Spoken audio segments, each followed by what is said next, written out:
गणेशपुराणं क्रीडाखण्ड 31 भले पातालगमनम्। कवच वेदांश्च चतुरस्साङ्गान् अध्यापयत तं मुनिः। एकस्मिन् दिवसे तं वामनपर्यपृच्छत। केनोपायेन देवानां पदप्राप्तिर्भविष्यति। भूभारहरणं तन्मे यतावत् वक्तुमर्हसि। कश्यप उवाच उपदेशं करिष्यामि मन्त्रस्य सिद्धिदस्यते। षडक्षरस्य विघ्नेश तोषकस्य ममात्मज। तस्मिन् प्रसन्ने विघ्नेशे जगस्थित्यन्तकारिणी। अनेक ब्रह्माण्डविधौ सर्वकारणकारिणी। सर्वे कामा प्रसिद्ध्यन्ते तदर्थे यत्नमाचर। कवच एवमुक्त्वा ददौ तस्मै सुमुहूर्ते महामनुम्। तदैव चलितस्तस्मात् आश्रमाद्धर्ष संयुतः। प्रणम्य तमनुज्ञाप्य जगाम तपसे शिशुः।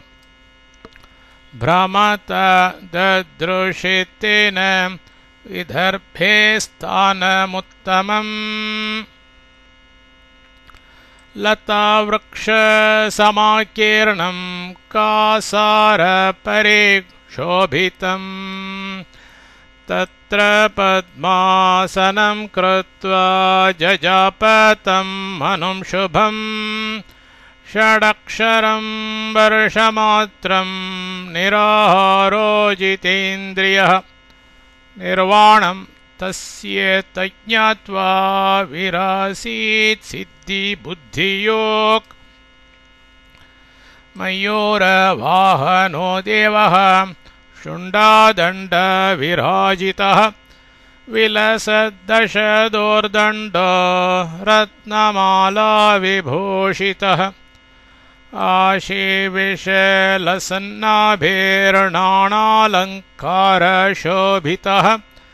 आगतो दृढभक्तं तं धेनुर्वत्समिवादरात्।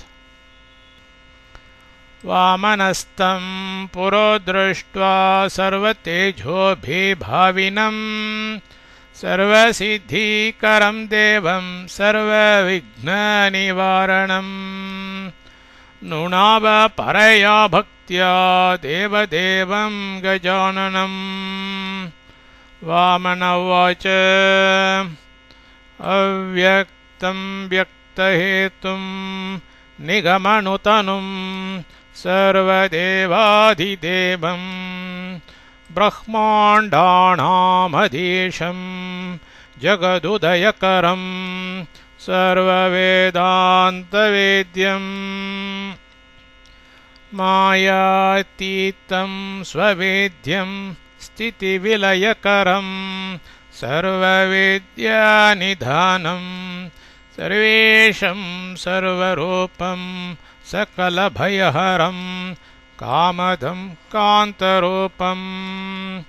तं वन्दे विघ्नराजं विधिहरमुनिभिः सेव्यमाणं सनागैस्तेजोराशिं त्रिसत्यं त्रिगुणविरहितं तत्त्वमस्यादिबोध्यम्। भक्तेच्छोपात्तदेहं निजजनसुखदं तत्त्वबुद्धिप्रकाशम्। साम्बाध्ये स्तूयमानं सकलतनुगतं भुक्तिमुक्तिप्रदं तम्। कवच इति स्तुतो देवदेवः प्रसन्न प्राह वामनं वरं वराय तुष्टोऽयं यत्ते मनसि वर्तते स्तोत्रेण तपसा चैव परितुष्टो ददामि तत् वामन उवाच न ते स्वरूपं विदुरब्जजाद्य ब्रह्मर्षयो ये सनकादिकाद्याः दृष्टोऽसि सत्वं जगतामधीश त्वत्तक्कमन्यं वरमद्य याचे अथापि ते वाक्यभिधा भयात्वां याचे वरं तं मम नाथ देहि पराजयो मे न भवेत् कदापि कार्येऽखिले विघ्नभयं न च स्यात् उद्यतोऽस्ति बलिशक्रपदमत्तुं क्रतुर्बलात् स च मां शरणं यातस्तस्य सिद्धिर्यथा भवेत् तथा कुरु जगत्कर्तर्यदि तुष्टोऽसि मे नघ गजानन उवाच एतत्ते भविता सर्वं स्मरणान् मम सुव्रत सेत्स्यन्ते सर्वकार्याणि महान्ति च लघूनि च कवाच एवमुक्त्वा गते देवे वामनो कारयच्छुभां काश्मीरोपलजां सोऽथ स्थापयन् मूर्तिमुत्तमां चतुर्भुजां त्रिनयनां शुण्डादण्डविराजितां प्रसन्नं कार्यहस्ताभ्यां भक्तानाम् अभयप्रदां स्मरणात् दर्शनात् ध्यानात् पूजनात् सर्वकामदां प्रासादं कारयामास रत्नकाञ्चननिर्मितम् तत्रैकं ब्राह्मणं स्थाप्य ग्रामं दत्त्वा धनानि च त्रिकालं पूजने तस्य कारयामास तेन सह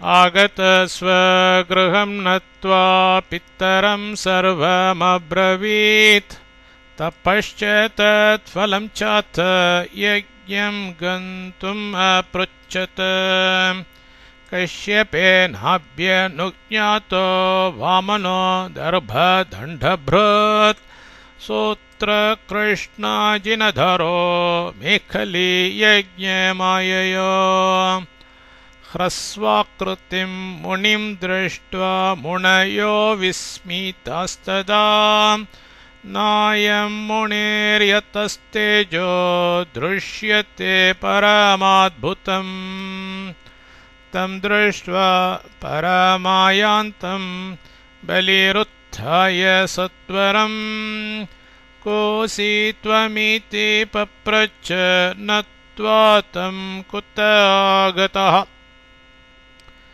किं वाञ्छसि वद विभो पिता माता च कस्तव वसतिस्तव कुत्रास्ति तत ऊचे स वामनः न स्मरे पितरौ राजन् ननातं विद्धि मां कृशं त्रैलोक्ये वसतिर्मेऽस्ति याचे भूमिं त्रिभिः पदैः मितां कर्तुं पर्णकुटीं शक्तिश्चेदस्ति दीयतां कवच इति वाक्यं मुने श्रुत्वा हृदि ज्ञात्वा कृपायुतं तं दातुम् उद्यतं भूमिम् ऊचे काव्यो बलिं तदा शुक्रवाच न ब्राह्मणो हरिरयं कपटं रोपमास्थितः हरिष्यते त्रिभुवनं पदत्रयमेषेण मादीयतामस्य किञ्चित् इति सत्यं ब्रवीमि ते। तमुवाच महादैत्यो मूढः किं वदसे वचः हरिश्चेत् विमुखो गच्छेत् सर्वं मे सुकृतं नयेत् अस्मात् पात्रं किमन्यत् स्यात् अस्मै दत्तम् अनन्तकम् इत्युक्त्वा तं पुनः प्राह वामनं दैत्यपुङ्गव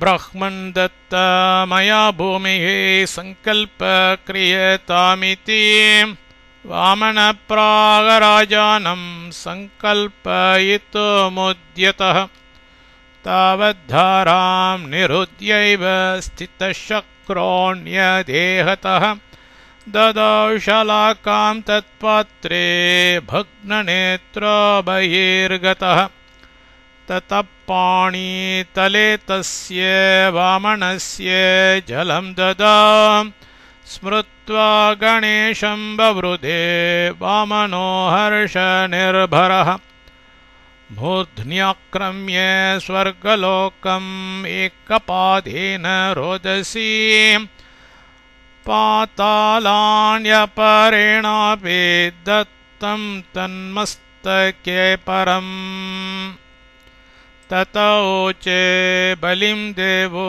गच्छ त्वं धरणीतलम् त्वां विनाहं कथं यामीत्येवमाह बलिस्तु तम् इत्याकर्ण्य वचस्तस्य पुनस्तं प्राह वामनः सान्निध्यं मम तत्रापि भविता त्वदनुग्रहात् इन्द्रो मां शरणं यातः प्रियं कार्यं हि तस्य मे तवापि मम भक्तस्य प्रियं पश्चात् भविष्यति ऐन्द्रे पदे निवृत्तेस्य पदं यास्ये तवैव तत् तत ब्रह्मादयो देवास्तुष्टुर्वामनं विभुम्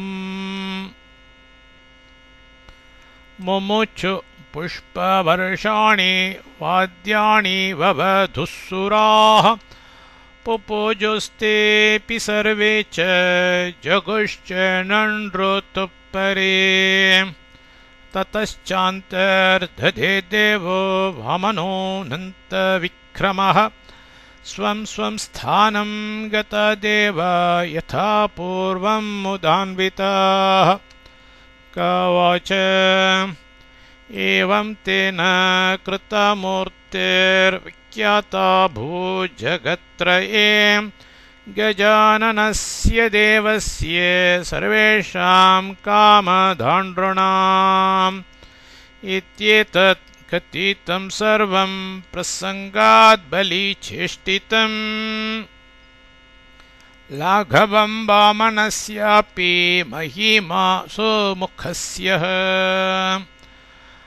अदोषाख्ये पुरे तेन स्थापितस्य महात्मना दशबाहो प्रसिद्धस्य देवदक्षिणभागतः प्रियत्वं तस्य शम्यास्ते कथयिष्येऽधुना स्फुटम् प्रियत्वं तस्य शम्यास्ते कथयिष्येऽधुना स्फुटम् इति श्रीगणेशपुराणे क्रीडाखण्डे बालचरिते 31 अध्यायः।